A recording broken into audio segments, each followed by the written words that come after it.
UPSC के मायने को मतलब जिंदगी सिखा देती है जीना।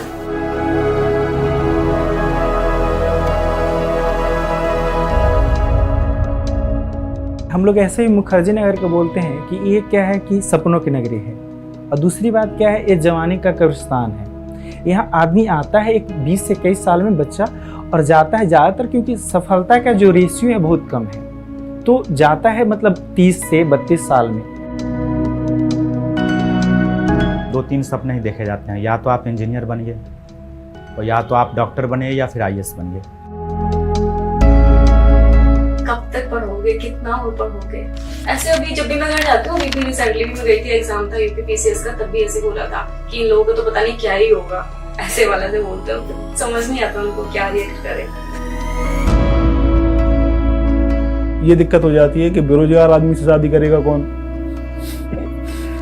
मेरे से जो छोटे कजन्स हैं सबकी शादी हो चुकी है, सबसे ज्यादा प्रेशर शादी का ही है अभी। तो इसीलिए हम लोग बोलते हैं कि ये अभिमन्यु जहाँ चक्रव्यूह की तरह है, जहाँ एंट्री है एग्जिट नहीं है।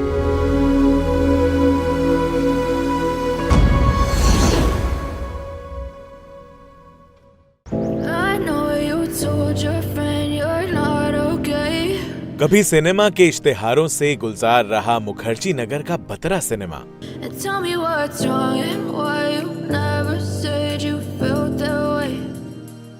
अब भी इश्तिहारों से भरा पड़ा है। फर्क सिर्फ इतना है कि ये इश्तिहार रियल हीरोज के नहीं बल्कि रियल हीरोज के हैं, जिन्होंने यूपीएससी की परीक्षा में सफलता का परचम लहराया है।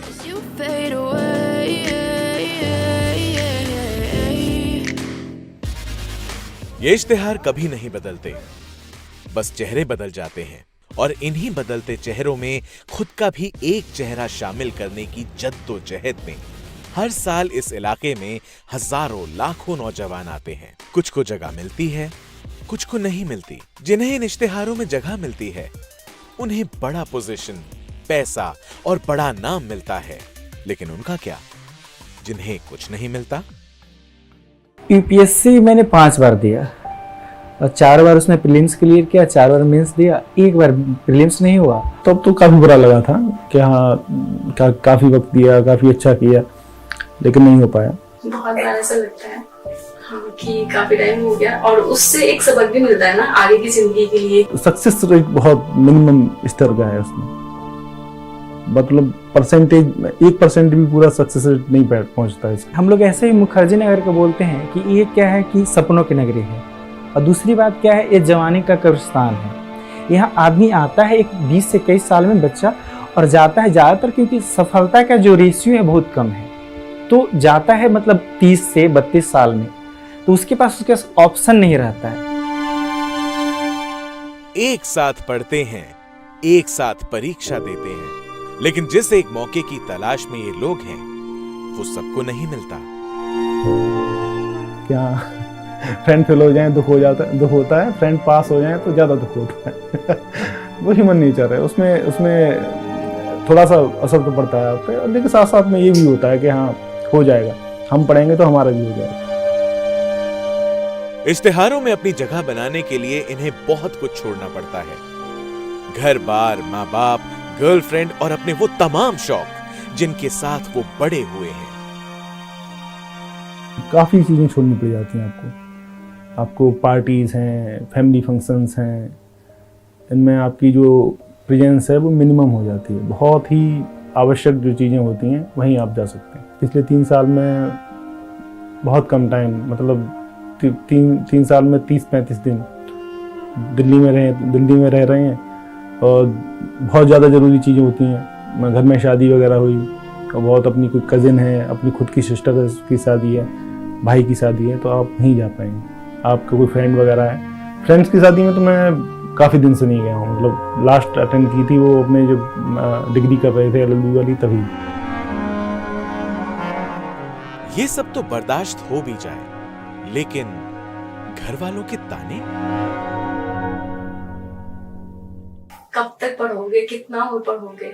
ऐसे अभी जब भी मैं घर जाती हूँ, अभी भी रिसेंटली भी मैं गई थी, एग्जाम था यूपीपीसीएस का, तब भी ऐसे बोला था कि इन लोगों को तो पता नहीं क्या ही होगा, ऐसे वाला से बोलते हो, फिर समझ नहीं आता उनको क्या रिएक्ट करे। वो सामने तो नहीं बोलते हैं, पीछे से सुनने को आती हैं कि भाई इतनी उम्र हो गई, क्या ही कर रहे हैं, क्या ही पढ़ रहे हैं, कैसे करके दे पाएंगे, इतने दिन हो गए नहीं करते करते। ये सामने वाले की मिसाल देते हैं कि भाई ये देखो इसने कॉलेज की डिग्री पूरी करी और दो साल में इसने जॉब ले ली। मेरी कजन है, छोटी है मुझसे बहुत, और उसने एज अ पीओ वो भी सिलेक्ट किया। तो क्योंकि फैमिली ग्रुप होता है उसमें मैसेजेस आने शुरू हो जाते हैं व्हाट्सएप पे, इनडायरेक्टली डायरेक्टली नहीं बोलते हैं। अभी यूपीएससी में भी आसपास ही कई लोगों का सिलेक्शन हुआ है उनके, ऐसे कि इन्होंने इतने साल तैयारी की थी और इनका हो गया। तो फिर क्या करते हैं ना, मतलब अब तो जवाब देना ही बंद कर दिया, एक्चुअली म्यूट कर देते हैं, ग्रुप साइड कर देते हैं। चलो घर वालों के ताने भी सह लिए, लेकिन फाइनेंशियल बर्डन का क्या? फाइनेंशियली काफ़ी इम्पैक्ट है। इन्वेस्टमेंट फैमिली कर रही है, आप कमा नहीं रहे, तो फैमिली पे बर्डन हो जाता है। एक तो यहाँ की कोचिंगों का फीस ज़्यादा है, लाखों में है। फिर रहने का रूम का किराया बहुत ज़्यादा लगता है। उसके बाद यहाँ की आप खाने का देख लो, खाने के लिए बहुत ज़्यादा संघर्ष करना पड़ता है। अच्छा खाना नहीं मिल पाता है मेस में, या फिर कहीं बाहर आप खा रहे हैं। अगर आप घर पे भी बनवाते हैं तो वहाँ भी इतना इस तरह का वो अरेंजमेंट हो नहीं पाता है। ठीक ठाक बर्डन हो जाता है कि पैसे देते रहो, हर महीने पर आपको उतने पैसों की जरूरत पड़नी ही पड़नी, उससे कम में आपका काम चलने वाला नहीं। यूपीएससी की तैयारी में ये लोग कब इतने मशगूल हो गए कि अपने सारे शौक, अपने सारे सुख, अपने सारे दुख कब पीछे छूट गए पता ही नहीं चला। अब शेष हैं तो बस वो यादें। बहुत बार बहुत हो गया, छूट जाता है। जैसे मेरा ही डांस, क्रिकेट वगैरह खेलना वो उस जमाने में होता था जब हम लोग ग्रेजुएशन वगैरह कर रहे थे।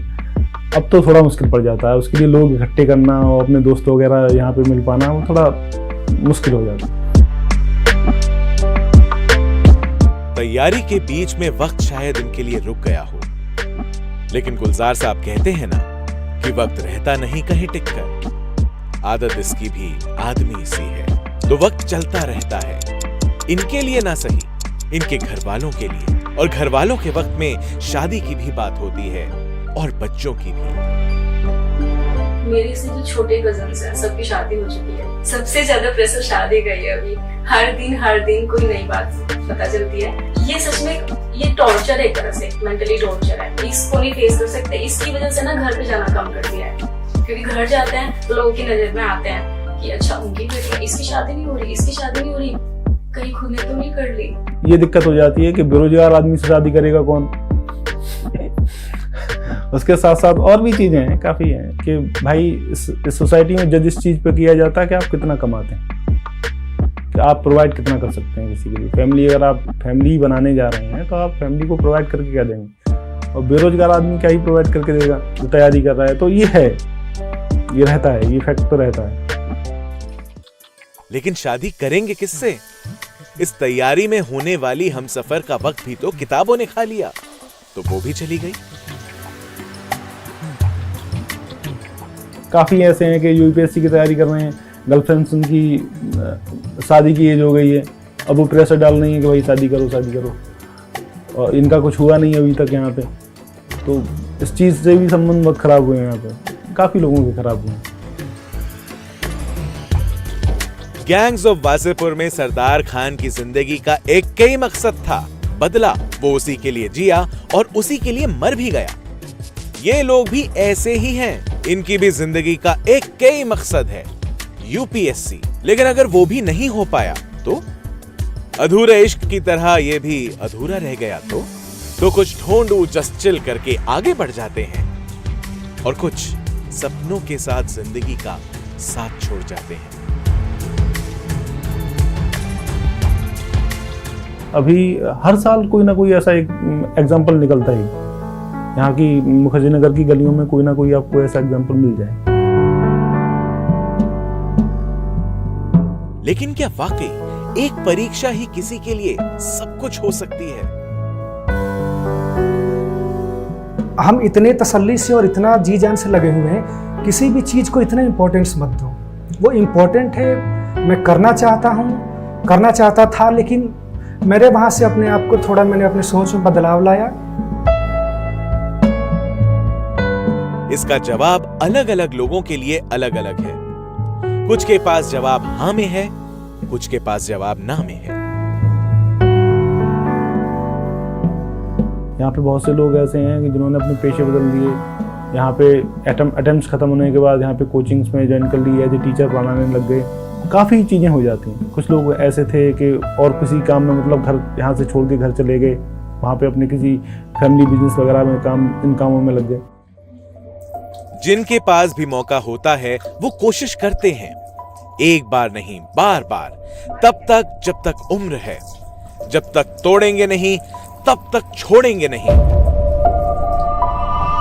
फेल करते हैं तो उस दिन मुस्कुराते हैं, ऐसा नहीं है कि दुख में रहते हैं। लगता है कि चलो ठीक है, कुछ तो अचीव किए, कुछ तो सीखे, कुछ आगे सोचा जाए, आगे बदला जाए। अगर कोई स्टूडेंट यहाँ पर ये सोच कर आया कि उसको यूपीएससी करना है, तो मुझे लगता है 3-4 दिन के बाद वो अपने आप को रेडी फिर कर लेता है कि नहीं, फिर से शुरू करते हैं एक बार। तो इसीलिए हम लोग बोलते हैं कि ये अभिमन्यु जहाँ चक्रव्यूह की तरह है, जहाँ एंट्री है एग्जिट नहीं है।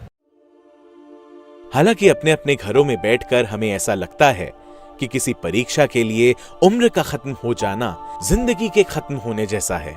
लेकिन अगर आप कभी घूमते टहलते इस इलाके में आएंगे तो इन चेहरों पर आपको अल्लामा इकबाल का वो शेर चस्पा मिलेगा कि सितारों से आगे जहां और भी हैं, सितारों से आगे जहां और भी हैं, अभी इश्क के इम्तिहान और भी हैं, अभी इश्क के इम्तिहान और भी हैं। तू शाहीन है, परवाज है काम तेरा, तेरे सामने आसमां और भी है।